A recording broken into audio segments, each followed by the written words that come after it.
you have these theories. One is non-local and indeterministic, the other one is local and deterministic, and you just want to merge them. Somehow it has to happen now, because there is no reason that, like, gravity will also affect small particles, not much, but a bit, and the small particles have, of course, are the constituent of the big ones. The moon is made out of small atoms, molecules, and so on. So there should be a unified theory. I think every physicist is expecting that such a theory exists, and we call it quantum gravity. And it's now, many people are working, trying to elaborate on that. But I think the first thing to do before trying to force these two water and fire together is to reflect on, is relativity really local? Is relativity really deterministic? And I think the answer twice no. Nicolas Gisin is professor of physics at the University of Geneva. He's worked in both theoretical and applied physics. His focus is on the foundations of quantum mechanics, and here we talk about intuitionist mathematics, indeterminacy in physics, quantum mechanics, the interpretations of quantum mechanics, and a bit about quantum gravity. Here is my conversation with Nicolas Gisin. How did you become interested in intuitionist mathematics? Well, it's actually a long story, because I'm interested in probabilities, and I keep, of course, understanding nature and physics since almost ever. And I always thought it's a bit strange, this idea that, that physics is deterministic. You start with classical physics, that's the way you start learning it at high school and in universities, and there everything is deterministic. And it was a bit bizarre, but okay, I accepted that and so on. But then more recently, I realized that actually, especially in a chaotic system, and most classical dynamical systems are chaotic, the determinism is actually not only a consequence of the equations, but also of the assumption that the initial condition is really perfectly determined. It's a real number, the standard real numbers. You have an integer, you have a dot, and then you have an endless series of digits. And if you remove this assumption that the initial conditions are perfectly determined, but there would be some indeterminacy, then automatically classical mechanics would also become indeterministic, as quantum is, at least in the case of chaotic systems. So that was one thing. And then when I was actually presenting that somewhere in Jerusalem, in this case, some professor there, Carl Possi, told me that actually what I'm doing with these kind of not really real numbers is intuitionistic mathematics. I've never heard of that before, but he was by coincidence just writing a book on it, a kind of simple little book, 150 pages maybe. And he started explaining me a bit the basics of this intuitionistic mathematics, and I found it extremely appealing and intriguing. First, it's a branch of mathematics. It's not a very well known. It's not the main mathematics research for most physicists, most mathematicians, but it exists, and it exists actually since 100 years, so more than 100 years now. And if instead of using the standard mathematics, we just switch to this other mathematics in which you also have theorems, you also have calculus, you also have continuum, you have all that. But in this other branch of mathematics, if you use that one to do classical mechanics, then this conclusion that that nature should be deterministic, or at least that classical mechanics theory provides a deterministic description of nature, goes away. Classical mechanics becomes indeterministic. And so I found that really very fascinating. And there's maybe just one more thing before finish with this first question. In this intuitionistic mathematics, there's one thing which is really astonishing. It's namely the idea that, as time passes, you gain more and more information. So it's not that all the digits are there once forever and since ever. The digits really become determined, get that right, become determined as time passes. And so you also have here a branch of mathematics. Again, it's a very respectable branch of mathematics, or sub-branch of constructivist mathematics, in which time enters. And in physics, we have a problem with time. Time in physics, whether now it is quantum or classical or relativity, is just an evolution parameter. It's a parameter, we denote it with a t, and we see t represents time. But the time that we experience, we the humans, sadly also the animals, is not that. It's not just an evolution parameter that just tells you what kind of where along a fixed trajectory you are. Really, things happen in life, and they happen as time passes. And so this intuitive understanding of time that we all have, all humans, all animals have that, is missed, is not existing in physics. Einstein, many people were a bit worried about that. Most physicists just accept it at the end. Again, see, because it's all deterministic, so it's all there since ever, forever, like these real numbers. But again, if you go to this intuitionistic mathematics, in the mathematics already, in the language, in the very basic language that we, the physicists, use to talk about physics, talk about nature, and so on, there is time. And I think that might be a very interesting way of reconsidering the problem of formulating physics, including some concept of time, or what I often call a creative time, time in which something happens. It's not just like in a movie where everything is already there. You just, go along the movie, but you don't create anything. I think in life we are creative by nature, and so we need some creative time in our best physics theory, which we don't have yet. Right. It's interesting that the choice of language, the choice of mathematics, is what determines the ontology here. Yeah, I think this is very fascinating indeed. This came as a surprise to myself. I didn't expect that. I studied mathematics, have a bachelor in mathematics in addition to my physics degree. Mathematics has never been a problem for me. And I thought, that's the obvious thing. And and now, in the last years, I realized that the language indeed affects the worldview that physics provides us. I mean, I don't know, I speak English, French, and German, and a few languages. And so everybody who speaks more than one language knows that there are concepts that are easier, ideas that are easier to express in one language with respect to another language. But I thought always, this is really for natural languages, human languages. And I thought, the mathematics is very precise. Cannot be just like that.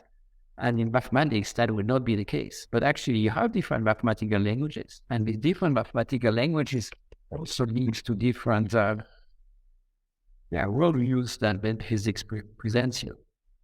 So physics is not only a set of experimental results and data and all that.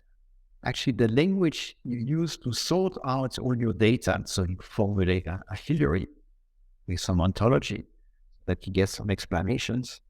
But then, if you write it down in one or another mathematical language, the conclusion or the worldview again changes completely, and it can go from deterministic to indeterministic, which is kind of the opposite. So to dive down into sort of the details of intuitionist mathematics, so the main differences between classical mathematics and intuitionist mathematics are that in classical mathematics, the real numbers are sort of just stipulated. All the information about them are are there from the beginning. Yeah, and remember, so a typical real number has an infinite number of digits, and these digits are actually random. If they would be very structured, if it's 1/3, it's 0.33333.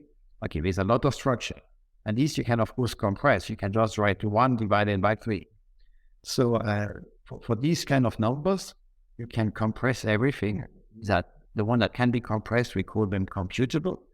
But most of the real numbers cannot be compressed. So there's no structure in the series of digits. And because there's no structure, if I want to give you a real number, I have to give you an infinite amount of information. But it's going to take forever, first of all. And whatever the bandwidth of our communication is, it's going to take forever.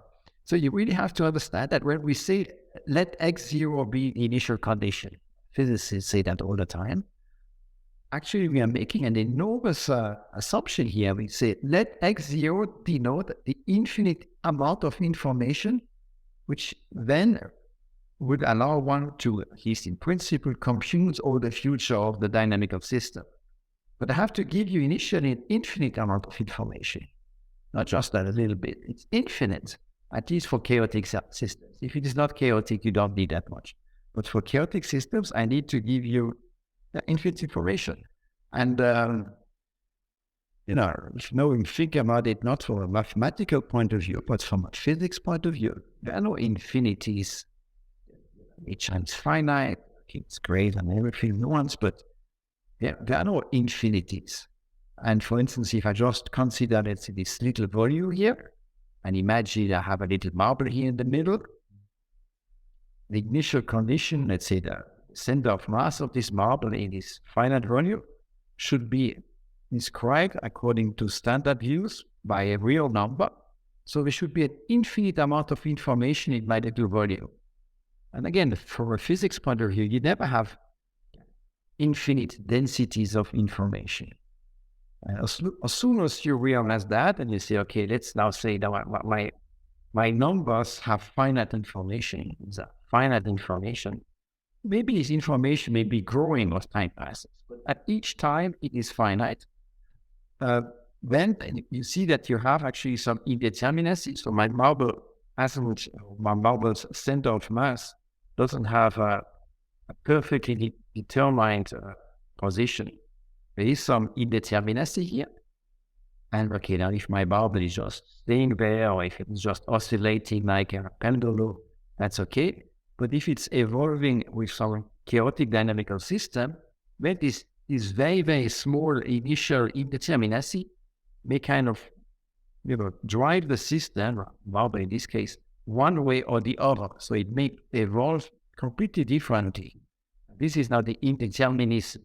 So indeterminacy in a chaotic system leads to indeterminism. It may go one way or it may go another way. Right. And the way that Platonist mathematics solves this is that it stipulates both infinite information and instantaneous access to all that information. Yeah, you have, access, I don't know whose access, but for sure it is there since ever and forever.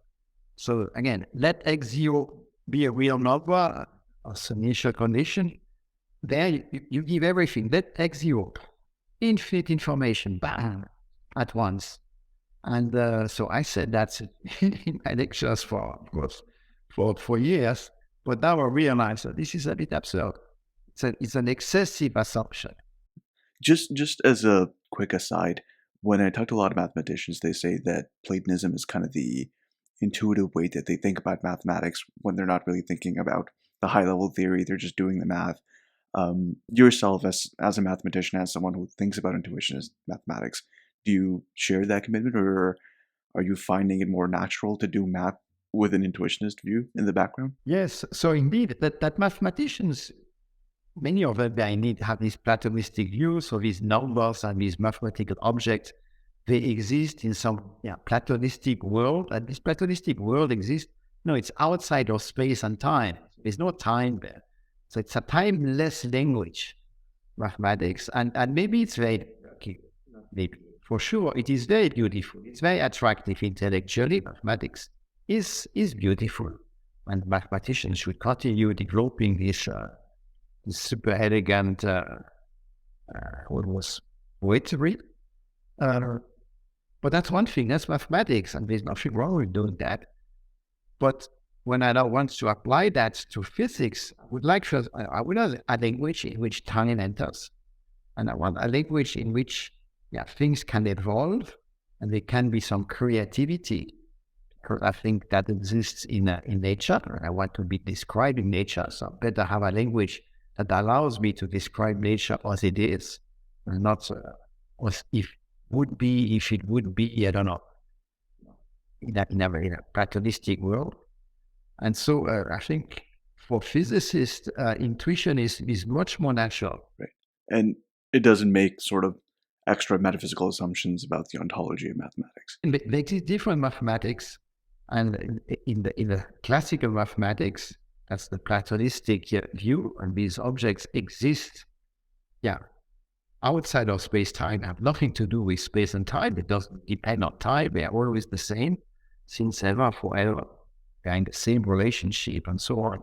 But in intuitionistic mathematics, this other type of mathematical language, objects, including mathematical objects, including numbers, can evolve in time.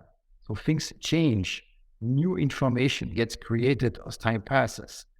And this is certainly very surprising. I probably most physicists and mathematicians even more would have a hard time swallowing what I'm saying.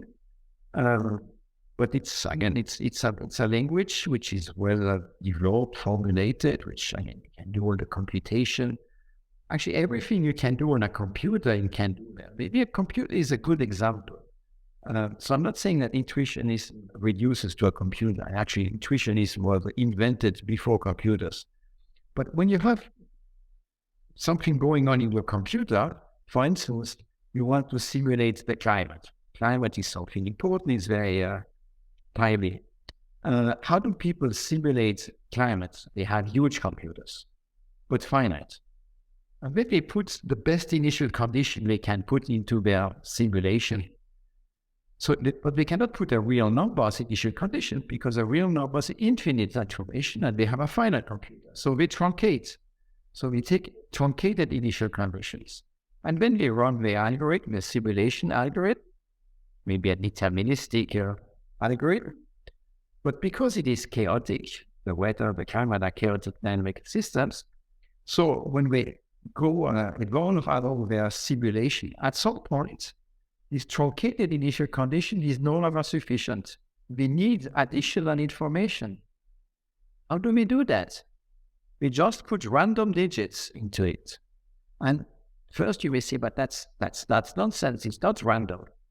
But yes, it is random, because anyway, if you go to the very, very small scale of the air molecules around, the fine digits, they are clearly irrelevant. So you can put whatever number there.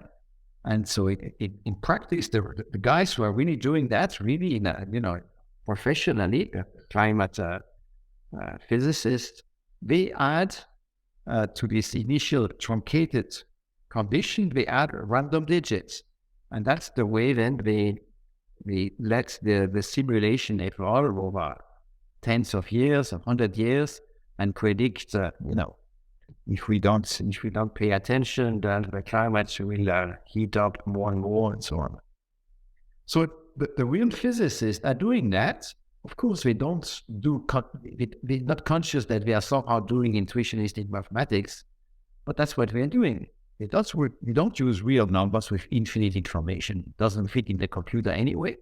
And as time passes, as the simulation propagates, so we add additional information.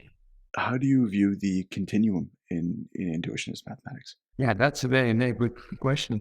So the continuum is also an analog of the continuum in the intuitionistic mathematics. So if you take the numbers between 0 and 1, there are infinitely many,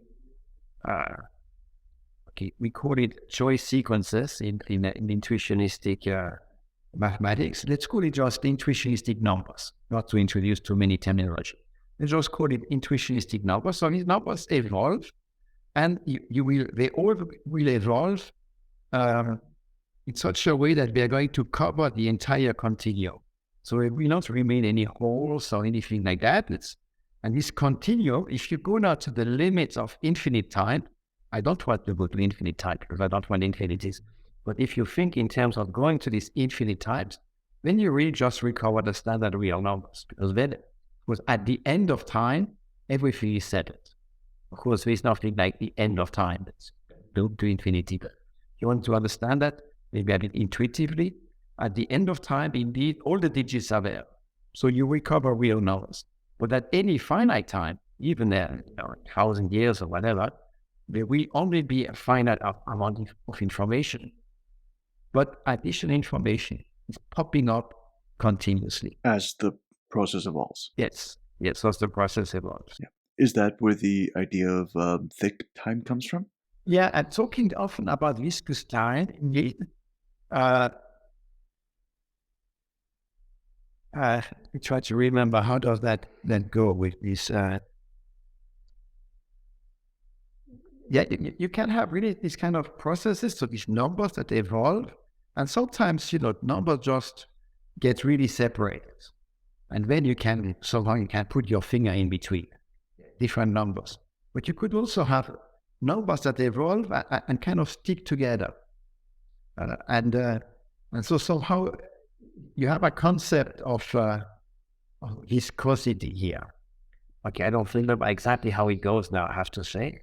And again, I like this idea also that, things are not ever identical forever, since ever and forever, or they are different since ever and forever, but they stick together, but possibly in the future they may diverge. Possibly not. So they have this kind of viscosity. And so there's some sort of thickness here. Yeah, some kind of thickness. And again, if you go to the traditional physics view of time, so time is just a real number. So you have this evolution going like that. This is the present. And the present has zero thickness. Has somehow zero existence. It's just one number here. It's an infinitely thin slides. And again, we can do physics, and we do physics with these. But again, in infinite, so I don't like infinities. In physics, also infinitely thin. Again, a form of infinity. And again, I think this is some sort of idealization. Nothing wrong with idealization. But if you now have this idea that there is some thickness, some viscosity, I think we have we come closer to our intuitive understanding of the present. The present is not elusive. The present is, super important for every one of us. Of course, we live in the present, and cannot be something just infinitely thin. I put almost there would be mentioning. Almost doesn't exist according to this traditional physics. So physics expressed in the traditional classical mathematical language. So you're imagining time as something far more fundamental than what we usually think of. Oh, yes. Yeah. Yes. Yeah, you often use this phrase of telling stories, and the idea that telling stories is important to physics, and if we don't have a developmental view of time, then you can't do that. Yes. Yes, I think that's, indeed. I think it's a very important aspect. So in physics, what do we do? Of course, we do experiments, develop technologies. We also develop theories, and some are very subtle and elaborated theories, and so on, like quantum field theory or whatever. And so these quantum technologies, which are coming now, so very impressive and so on. But I think most physicists, and certainly that's true for myself, we don't do physics to develop technologies or to develop sophisticated theories. We also want just to understand nature, understand how nature does it. And to tell a story, to understand how nature does it, we need to tell a story. So for instance, everybody probably knows the tides in the ocean And of course, this is due to the attraction of the water by the moon. Moon passes over the ocean, they attract the water and so on. And when you understand, if the water is here, of course, there is less there. So maybe that's a low tide here and things like that. Of course, then we can be much more precise and we can do the computation and we know exactly how massive the moon is and the density of water and blah, blah, blah. And we can compute that and how far the moon is. And we can make very good predictions about when the tides will be especially large, because not only is the moon there, but maybe also the sun is attracting the water in the same direction and will make a tide way larger, and so on. But even if you forget all the equations, even if you don't know exactly what is how far the moon is, or things like that, the story that I just told you is the story that more or less everybody understands intuitively. And so, how is it that you have these tides? Well, it is really the attraction, mostly of the moon, a bit of the other planets, also of the sun, and so on. And it is because we are able to tell the story that we gain some intuitive understanding of these dynamics. Now, if you try to tell a story without time, you remove time, I try to tell you the moon is passing here, so it's attracting the water, but there is less water there. But without time, I cannot tell these stories. And so if we remove time from our stories, then all the explanatory power of physics is gone. And since we want to explain things, we don't want just to have sophisticated theories and technologies. We want explanation, and I think explanation requires time. Right. That's true. There's a bit of an incentive difference between technology production and the storytelling, explaining nature. Yeah. So returning to intuitionist mathematics. So now this also introduces indeterminacy right into classical mechanics as well. Yes, so maybe we can take as a simple example of these dynamical systems. Okay, it's called the Baker's map. Never mind. The way, to simplify the description of such a dynamical system, you have your initial condition. And let's suppose that it's only numbers between 0 and 1. So the state space is between 0 and 1. Okay, maybe this is the probability of rain. So 0 means it's very sunny because there's a very low probability of rain, and 1 will be rain. And in between, it may be, there's a probability of rain. And as time passes, in this dynamical system, these numbers just get shifted, to the left. So my left is that direction. And the first digit drops out. And so after one time step, the probability of rain will be dominated by what was initially the second digit, because now it's the first digit. And after two time step, it's the third digit, which will take the leading position, and so on. And we see that as time passes, eventually a digit which is very far down the series, which was initially completely irrelevant, gains in importance. And at some point becomes the dominant one. It becomes very important. So we see this is really chaotic in the sense that the evolution depends very sensitively on very far down the series of the initial condition, the digits of the initial condition. So it's very sensitive to the initial condition. You can take two initial conditions that are, let's say, identical for the 101st digits and only change afterwards. So initially they will follow the same path, but after 100 time steps, they might diverge vastly, completely different. Okay, now in this example, if the initial condition has only all the digits there, down to infinity. And then, of course, this dynamical system has a deterministic evolution. Just shift by one at each time step, and it's predetermined what is going to happen until the end of time. That's the classical mathematics view. if you turn to intuitionistic mathematics, that the initial condition is only as defined by an intuitionistic number, which has only finitely many determined digits. And afterwards, the digits are not yet determined. There is really some ontological indeterminacy. But of course, as time passes, these undetermined digits, they start coming closer and closer and closer. So at some point, they have to get determined, because either it's raining or it's not raining. So at some point, it becomes necessary that we get determined. And that's exactly what intuitionistic mathematics is telling you. You get, as time passes, new information that determine these not yet determined digits. And, so continuously this new information is created. And then you get the view that this dynamical system has indeed some indeterminacy, but also some indeterminism, in the sense that it is not from the start decided whether, say, 100 years, 100 days, 100 time steps, it will be ready or not. It's going to raise some creativity, and the system may evolve one way, but it could also, let's say, towards rain, or it could evolve towards a sunny day.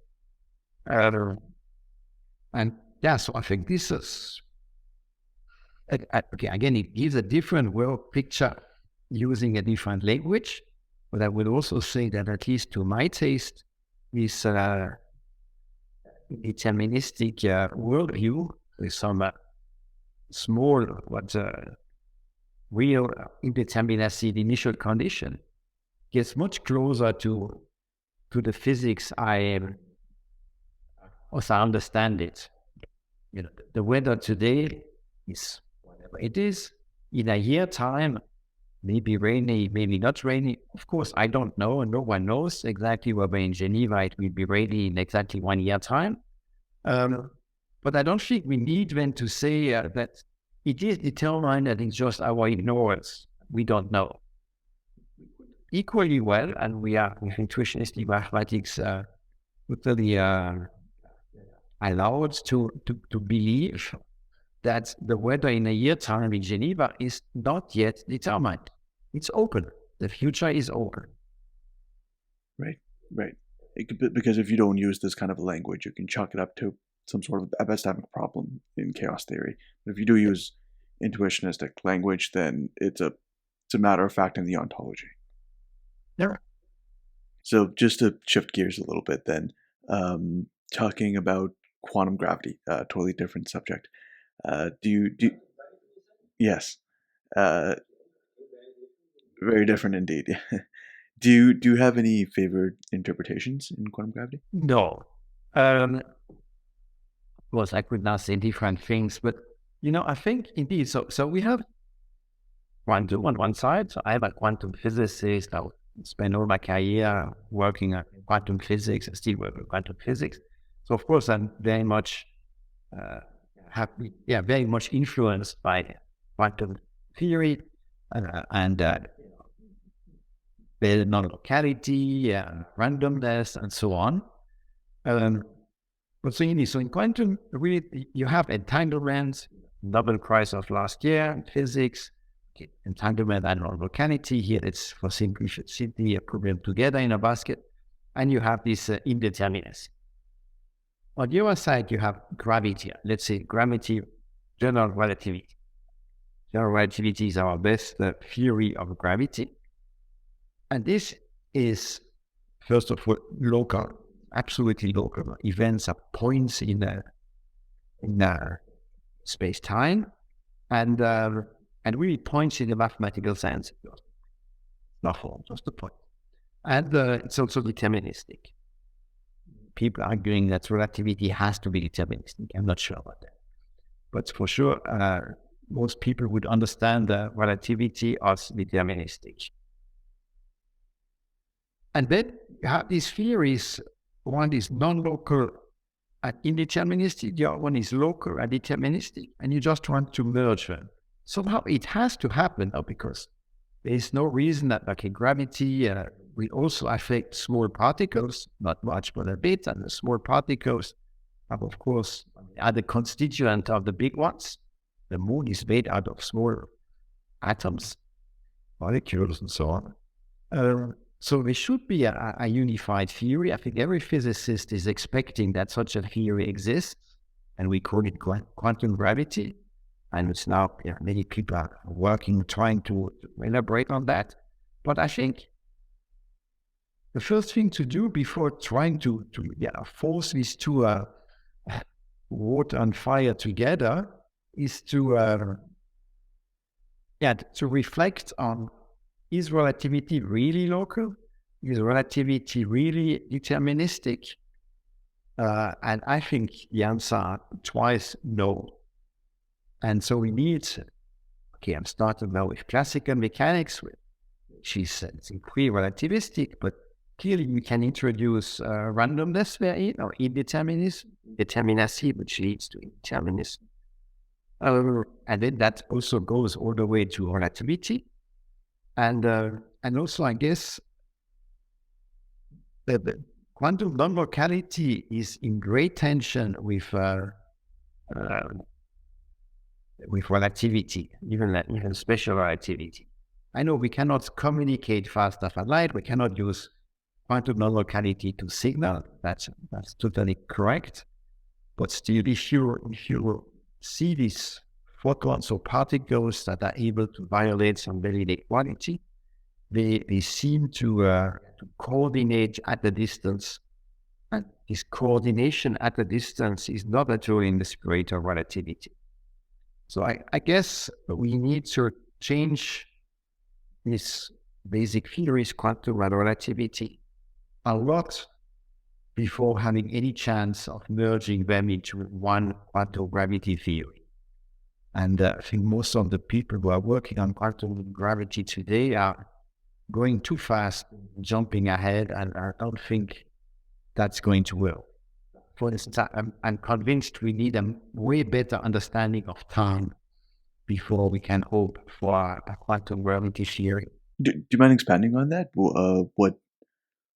What needs to be clarified about time that would help quantum gravity approaches? So in relativity, time is just a parameter.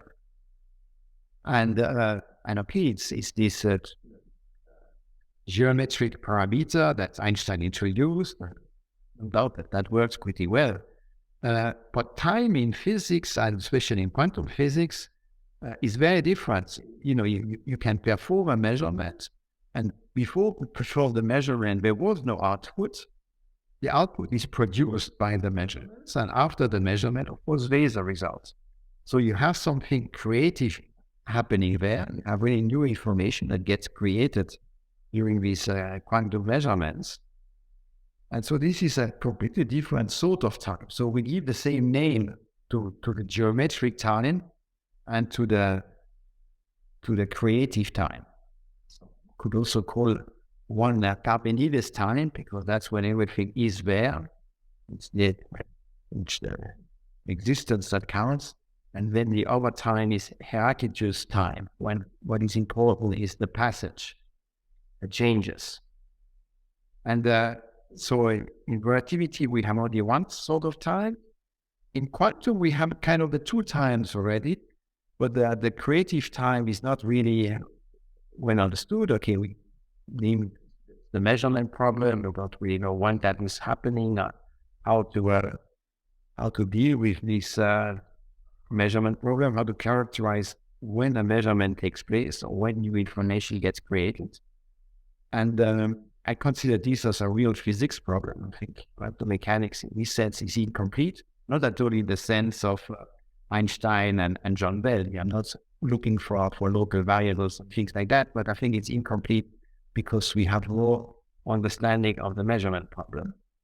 And I don't think we can, I don't think we make a lot of progress towards this quantum gravity theory as long as we didn't address the measurement problem and solve it. And I think to solve the measurement problem, it will lead to new physics. So it's not just a matter of putting words on an existing theory. It is going to lead to new physics. And And yeah, new physics means also new predictions. So it will change a bit the theory. And it's only once we've done that I think we have a chance to understand singularity. But so my view here is very unorthodox. What about quantum mechanics? Do you have a preferred interpretation there? So there are certainly some interpretations I dislike deeply, like many worlds. I don't think this is even that. I don't think it's very consistent. I don't think it's very relevant. I don't think it makes any predictions and so on. Then there are some interpretation like spontaneous collapse models, or considering that the reduction of the wave function is a real dynamical effect. I think that makes a lot of sense. I would even say if we really insist in reductionism, which is a dominant view, again, reductionism, that everything actually goes down to these elementary particles, then these elementary particles must have some indeterminacy and should also continuously kind of localize or get more determined. And this is this stochastic Schrödinger equations. I worked on that many years ago.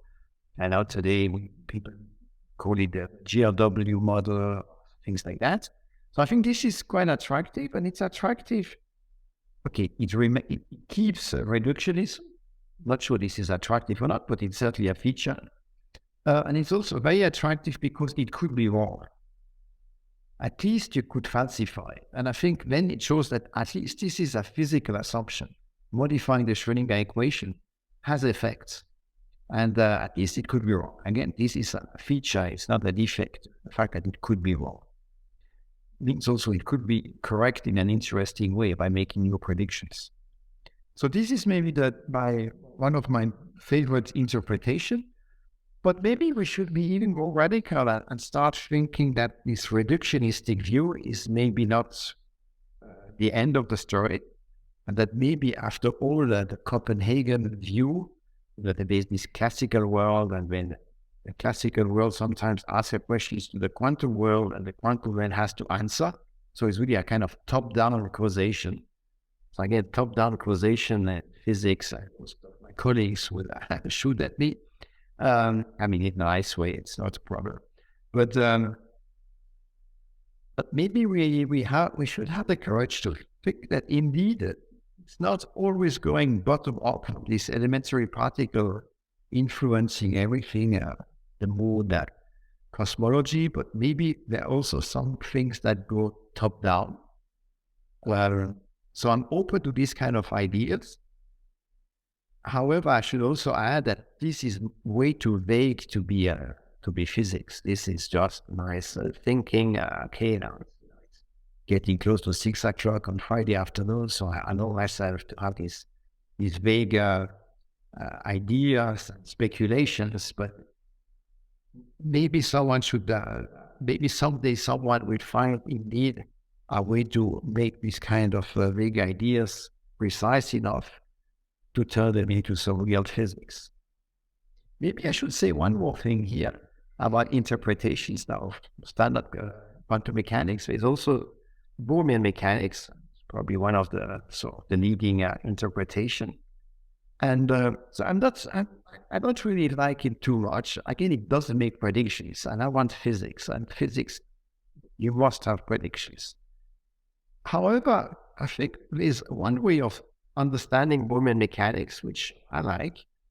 Somehow you have this quantum mechanics with the indeterminacy, the uncertainty relation, and all this kind of stuff.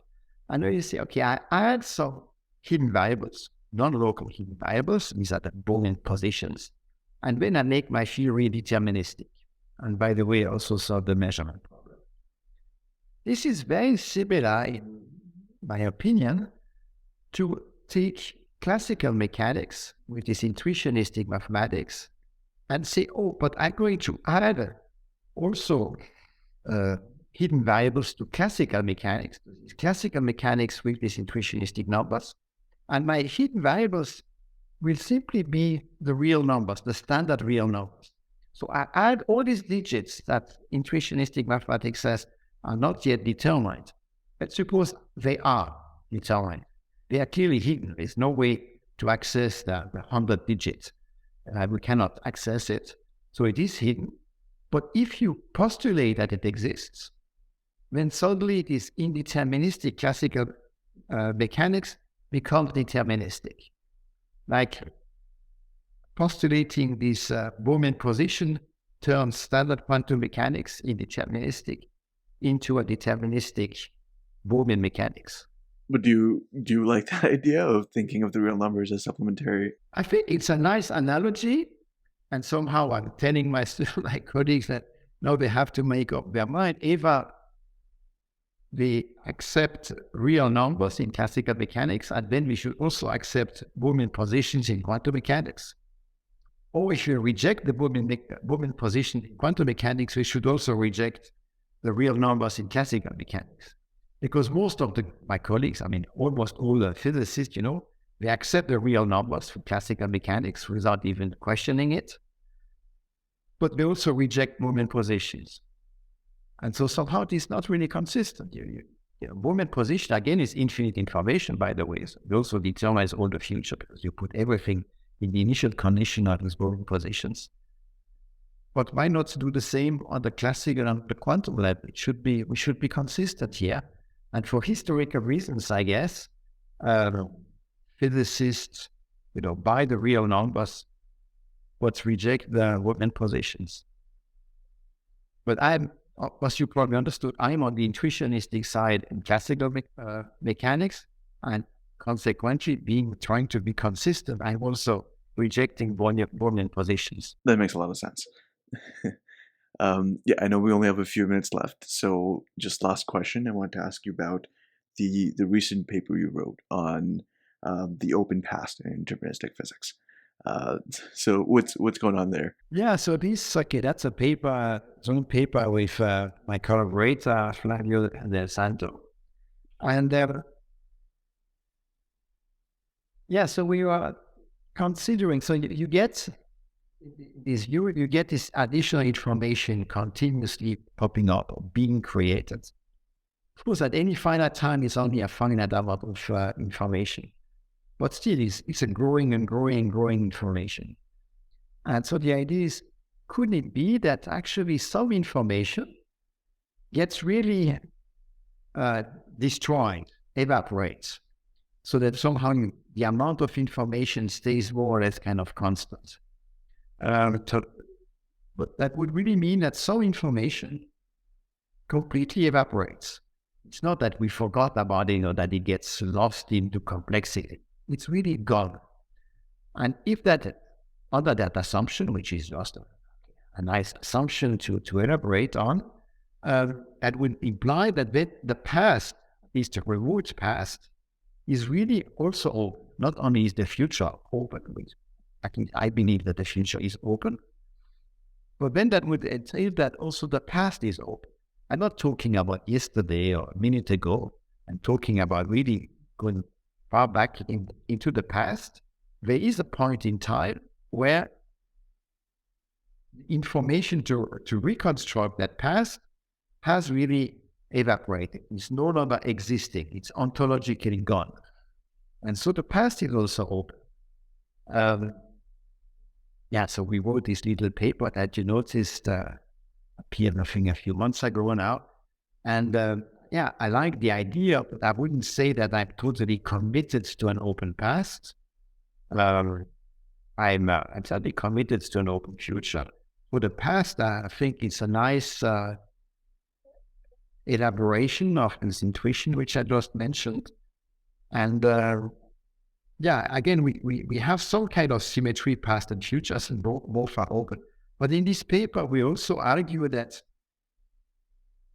for the future, there are what we call propensities, probabilities, but really objective probabilities of how the future is going to display, to happen. And so, because these are propensities, you need quite a lot of information to encode these propensities. While for the past, things are fixed, or at least the recent past. Recent could go, million years or whatever, could be a long time, but there we don't need propensities. It is fixed. It is like that. Yesterday it was nice weather. Period. You don't need propensities for that. And so with the same amount of information, in the past you can go way back. Say, okay, I said 1 billion years. You can go a long way back. While making predictions about the future, you cannot go very far because you need to describe the future with a lot of probabilities. And probabilities, not just a yes, no. You have digits in your probabilities. Finitely many digits, but you have digits, or you have a fraction, let's say. And so in this paper, we explain that the asymmetry between the future and the past is due to this fact that even if we say that the existing information is 50% for the future and 50% for the past, with this 50% in the past, you can go way further backwards than you can with the 50% propensities for the future.